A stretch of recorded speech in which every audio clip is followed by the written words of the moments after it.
So ప్రతినిధి ఉదయ్ సిద్ధంగా ఉన్నారు. Uday, so Srinivas and David ఇద్దరు సోదరులు. శ్రీనివాస్ భార్యతో ఇటు డేవిడ్కి వివాహితర సంబంధం ఉంది. సో అడ్డుగా ఉన్నాడనే నిర్వాకానికి పాల్పడ్డారా? సో అడ్డుగా తొలగించుకోవడం కోసమే డేవిడ్ నిర్వాకానికి పాల్పడ్డారా? సో ప్రస్తుతానికి అప్డేట్స్ ఏంటి విషయం పైన? పోలీసులు ప్రస్తుతం దర్యాప్తును కూడా ముమ్మరం చేస్తున్నారు. ఖమ్మం జిల్లా ఎదులాపురం మున్సిపాలిటీ పరిధిలోని ముత్తగూడెంకు చెందినటువంటి బూర శ్రీనివాస్ ఖమ్మం నగరంలోని ఒక స్వీట్ షాప్ దుకాణంలో గుమస్తాగా పనిచేస్తున్నారు. అతను ప్రతిరోజు ఉదయం 6 గంటలకు పనులకు వెళ్ళడం, రాత్రి 8 గంటలకు మళ్ళీ తిరిగి ఇంటికి వెళ్ళడం, అది రెగ్యులర్ గా జరుగుతున్నటువంటి కార్యక్రమం. అయితే ఆ పని చేస్తూ జీవనం సాగిస్తున్నటువంటి బూర శ్రీనివాస్ సంధ్య అనే మహిళను గతంలో వివాహం చేసుకున్నారు. వీరికి ఒక కుమారుడు, ఒక కుమార్తె కూడా ఉన్నారు. అయితే గతంలో డేవిడ్ అనే దగ్గరి బంధువుతో వీళ్ళకు ఈ కుటుంబానికి కూడా తరచూ సంబంధాలు ఏర్పడ్డాయి. అవి చాలా బలమైనటువంటి సంబంధాలుగా కూడా తెలుస్తుంది. ఇద్దరు కూడా బంధువుల కారణంతో తరచూ ఇంటికి వెళ్ళడం రావడం లాంటి గతంలో కూడా జరిగాయి. అయితే ఈ నెల 6వ తేదీన అటు ఖమ్మం నగరంలోని స్వీట్ షాప్ దుకాణంలో పనులు ముగించుకొని రాత్రి 8 గంటలకు పనులు ముగించుకున్నటువంటి బూర శ్రీనివాసరావు ఏదులాపురం మున్సిపాలిటీ పరిధిలోని ముత్తగూడ గ్రామంలోని తన స్వగ్రామంకి వెళ్తుండగా మార్గ మధ్యంలోనే అతను ఫోన్ కాల్ పూర్తిగా ఆఫ్ అయిపోయింది, ఫోన్ స్విచ్ ఆఫ్ అయిపోయింది, అందుబాటులోకి రాలేదని కుటుంబ సభ్యులు సమాధానం ఇస్తున్నారు.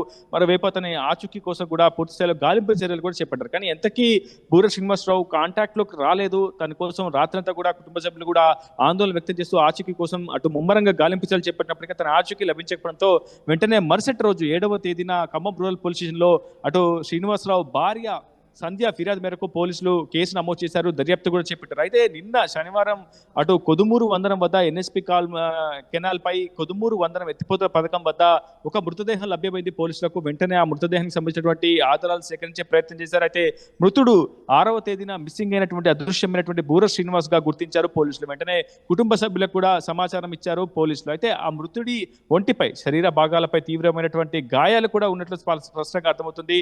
తీవ్రమైనటువంటి రక్తస్రావంతో అతడు ఆ హత్యకు గురైనట్లు కూడా పోలీసులు నిర్ధారించారు. అయితే ఈ హత్యకు గల కారణాలను ప్రస్తుతం పోలీసులు కూడా అనేక కోణాల్లో దర్యాప్తు చేస్తున్నారు. ప్రస్తుతం దీనికి సంబంధించినటువంటి ప్రాథమిక విచారణలో కూడా అనేక సంచలనమైనటువంటి విస్తుపోయే విషయాలు కూడా వెలుగులోకి వచ్చాయి. ముత్తగూడెం గ్రామస్తులను కూడా పోలీసులు స్టేట్మెంట్ రికార్డ్ చేసే ప్రయత్నం చేశారు. అయితే మృతుడు బూర శ్రీనివాస్ యొక్క భార్య సంధ్యకు, అదేవిధంగా దగ్గరి బంధువు అయినటువంటి డేవిడ్ కు మధ్య కొంత వివాహేతర సంబంధం గతంలో నడిచిందని, ఆ వివాహేతర సంబంధం నేపథ్యంలోనే అటు డేవిడ్ కు బూర శ్రీనివాస్ కు మధ్య కూడా కొంత వాదోపవాదనలు కూడా నడిచినట్లు, ఇద్దరి మధ్య కొంత ఘర్షణ వాతావరణం కూడా గతంలో నెలకొన్నట్లు కూడా ప్రస్తుతం అక్కడ ఉన్నటువంటి స్థానికులు సమాచారం ఇస్తున్నారు. అయితే వివాహేతర సంబంధం నేపథ్యంలోనే అటు బూర శ్రీనివాసం అడ్డు తొలగించుకుంటే సంధ్యను తన వశం చేసుకోవచ్చని డేవిడ్ భావించాడా, లేదంటే అటు సంధ్య ప్రమేయంతో డేవిడ్ సుఫారీ గ్యాంగ్ తో మాట్లాడి సహకారంతో బూర శ్రీనివాస్ ను హత్య చేశారని మాత్రం తెలియాల్సింది. అయితే 6వ తేదీ రాత్రి 8 గంటల సమయంలో ఇంటికి తిరుగు ప్రయాణమైనటువంటి బూర శ్రీనివాస్ మార్గ మధ్యంలోనే ద్విచక్ర వాహనాన్ని చెప్పులను వదిలివేసినట్లు మాత్రం ప్రస్తుతం కుటుంబ సభ్యులకు గుర్తించి గతంలో ఇద్దరికి ఏమైనా గొడవలు ఉండేవా అటు డేవిడ్ కి అండ్ శ్రీనివాస్ కి మధ్యలో? అంటే స్థానికులందరికీ పెద్ద ఎత్తున చర్చ జరుగుతోంది.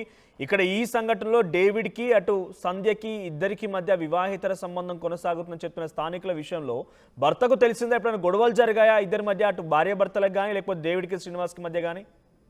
ఎగ్జాక్ట్లీ మనోజ్, అదే జరిగినట్లు ప్రస్తుతం స్థానికులు కూడా మనకి ధృవీకరిస్తున్నారు. అదే అంశాన్ని మనకు ఫోన్ ద్వారా కూడా పూర్తి స్థాయిలో స్థానికులు వివరించారు. సంధ్యకు డేవిడ్ కి మధ్య వివాహేతర సంబంధం నడిచింది. కొంతమంది స్థానికులు అయితే నేరుగా సంధ్య ప్రమేయం కూడా ఉంటుందని ఒక అనుమానాన్ని అయితే వ్యక్తం చేశారు. కానీ మనం వాటిని ధృవీకరించలేము, ఎందుకంటే పోలీసుల విచారణ కూడా కొనసాగుతుంది కాబట్టి ప్రస్తుతం ఖమ్మం రూరల్ పోలీసు కూడా అన్ని కోణాల్లో దర్యాప్తు చేస్తున్నారు. ఇప్పటికే 3 నిందితులను అదుపులోకి తీసుకున్నారు. నిందితులు కూడా అటు ఇంటికి తిరుగు ప్రయాణమైనటువంటి బూర శ్రీనివాస్ ను ఆ మార్గ మధ్యంలో అటకాగించి అతన్ని కారులో బలవంతంగా ఎక్కించుకొని అతని గొంతు నులిమి చంపినట్లు, అతనిపై తీవ్రమైనటువంటి దాడికి, చిత్రహింసలకు గురి చేసినట్లు కూడా తెలుస్తుంది. ఆ తర్వాతే అతన్ని మృతదేహాన్ని తీసుకొచ్చి ఎన్ఎస్పి కాలువలో పడేసినట్లు ప్రస్తుతం అటు పోలీసులు కూడా ప్రాథమిక విచారణలో గుర్తించారు. అటు కుటుంబ సభ్యుల నుంచి కూడా స్టేట్మెంట్ రికార్డ్ చేస్తున్నారు. కుటుంబ సభ్యులు మృతుడి యొక్క పిల్లల రికార్డ్ స్టేట్మెంట్స్ కూడా రికార్డ్ చేస్తున్నారు. అతను గతంలో డేవిడ్ కు బూర శ్రీనివాస్ మధ్య ఎటువంటి వాగ్వాదం జరిగింది, ఎటువంటి ఘర్షణ వాతావరణం నెలకొంది, అటు సంధ్యకు డేవిడ్ కి వివాహేతర సంబంధం ఉందా లేదా, ఉంటే గతంలో పెద్ద మనుషుల పంచాయతీ ఏం చేశారా, గతంలో డేవిడ్ ఏ విధంగా ప్రవర్తించేవాడు, ప్రస్తుతం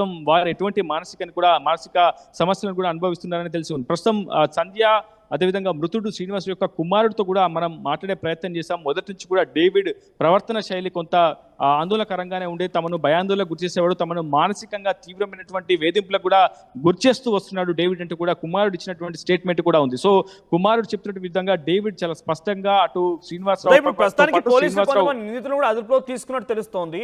అదుపులోకి తీసుకున్న నిందితులు ఎవరు, వారు ఏం చెప్తున్నారు?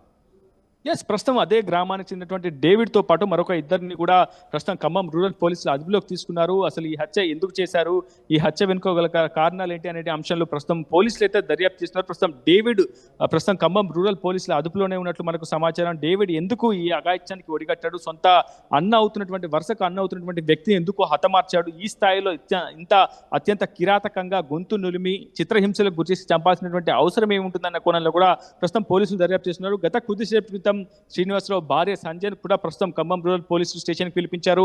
ఆమెను కూడా విచారణ చేస్తున్నారు. అసలు డేవిడ్ కు సంధ్యకు ఉన్నటువంటి సంబంధం ఏంటి, అది వివాహేతర సంబంధమేనా లేదంటే కుటుంబ సంబంధంగానే పరిమితం చేయాలా, ఇలా అనేక కోణాల్లో ప్రస్తుతం పోలీసులు దర్యాప్తు చేస్తున్నారు. అన్ని రకాల స్టేట్మెంట్స్ రికార్డ్ చేస్తున్నారు. కానీ ఖమ్మం నగరంలో పనిచేసినటువంటి వ్యక్తి దారుణమైనటువంటి మిస్సింగ్ కు గురి కావడం, ఆ తర్వాత దారుణమైనటువంటి హత్యకు గురి కావడం మాత్రం ఒక్కసారిగా ఖమ్మం జిల్లా వాసులతో పాటు ముత్తగూడెం వాసులు చాలా భయభ్రాంతులకు గురవుతున్నటువంటి పరిస్థితి. శ్రీనివాసరావు చాలా మంచి వ్యక్తిని, తాను చాలా అమాయకుడు అని చెప్పి అక్కడ ఉన్నటువంటి స్థానికులు కూడా సమాచారం ఇస్తున్నారు. అటువంటి వ్యక్తిని హత్య చేయాల్సినటువంటి అవసరం ఎవరికి ఉంటుంది, డేవిడే హత్య చేసి ఉంటాడని స్థానికులు కూడా అనుమానం వ్యక్తం చేస్తున్నారు. ప్రస్తుతం పోలీసులు కూడా డేవిడ్ ని అదుపులోకి తీసుకున్నారు. అక్కడ ఘటనా స్థలంలో ద్విచక్ర వాహనంతో పాటు చెప్పులతో పాటు అటువంటి నిందితుల దగ్గర నుంచి కొన్ని ఆయుధాలు స్వాధీనం చేస్తున్నట్లు తెలుస్తుంది. ప్రస్తుతం దీనికి సంబంధించి ఒక క్లారిటీ అయితే రావాల్సింది. రేపు మీడియా సమావేశం నిర్వహించి అసలు ఈ కేసుకు సంబంధించినటువంటి పూర్తి విషయాలను వివరిస్తామని చెప్పి ఖమ్మం రూరల్ పోలీసులు సమాధానం ఇస్తున్నారు. Manoj, right, thank you Uday.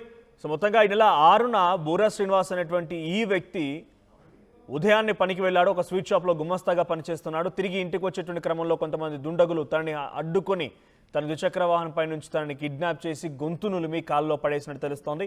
అయితే ఈ మొత్తం నిర్వాహకం వెనుక డేవిడ్ అనేటువంటి వ్యక్తి పైన అనుమానం వ్యక్తం అవుతోంది. ఇప్పటికే పోలీసు అదుపులోకి తీసుకున్నారు. అటు తన భార్య శ్రీనివాస్ భార్యకి ఇటు డేవిడ్కి మధ్య వివాహేతర సంబంధం కొనసాగుతుందని చుట్టూ స్థానికులు చెప్తున్నట్టు తెలుస్తోంది.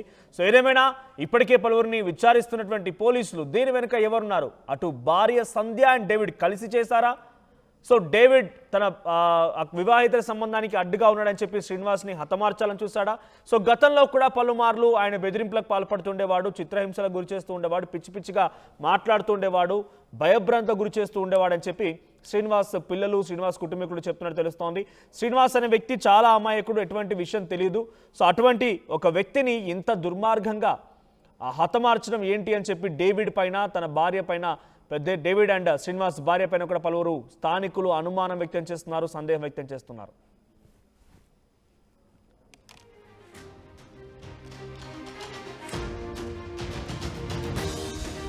Local to global news at your finger tips.